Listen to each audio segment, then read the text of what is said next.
A civilização egípcia ela foi um colosso no passado. Até hoje essa visão das pirâmides impressiona.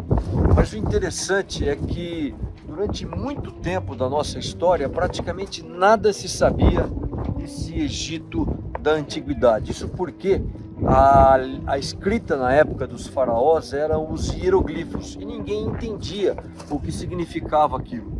Só foi possível a tradução desses hieroglifos quando se descobriu uma pedra chamada a Pedra de Roseta, talvez o mais famoso artefato da arqueologia. E essa pedra, ela foi um decreto do faraó Ptolomeu V, no ano 196, e na realidade esse decreto ele foi escrito, esculpido em 3 línguas, em grego, no hieroglifo, e numa linguagem egípcia típica também da época chamada demótico.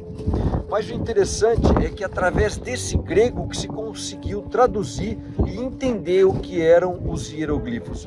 E a pergunta, por que a Pedra de Roseta, uma pedra de quase 1 tonelada, ela foi escrita em 3 línguas? E o que estava escrito? E por que eles não usaram o papiro, que era um artefato muito típico daquela região? Na realidade, isso foi graças aos impostos, exatamente isso. Porque o texto da Pedra de Roseta era um texto em que o faraó garantia uma isenção de impostos aos templos da época. Como os cobradores de impostos, eles falavam mais o grego, os sacerdotes falavam mais o hieroglifo e o povo, de uma maneira geral, falavam o demótico, essa pedra ela fala as 3 línguas. E o que os sacerdotes faziam? Como sempre, isso não mudou, a receita de hoje também é assim, os cobradores de impostos sempre queriam cobrar impostos a mais. O que os sacerdotes faziam? Eles pegaram essas pedras grandes de basalto e colocavam na frente dos templos, nas 3 línguas, e diziam basicamente o seguinte: olha, para o seu conhecimento, nós sabemos que os templos não pagam impostos, por isso não tente nada por aqui. Era um aviso aos cobradores de impostos que os templos eram isentos do pagamento.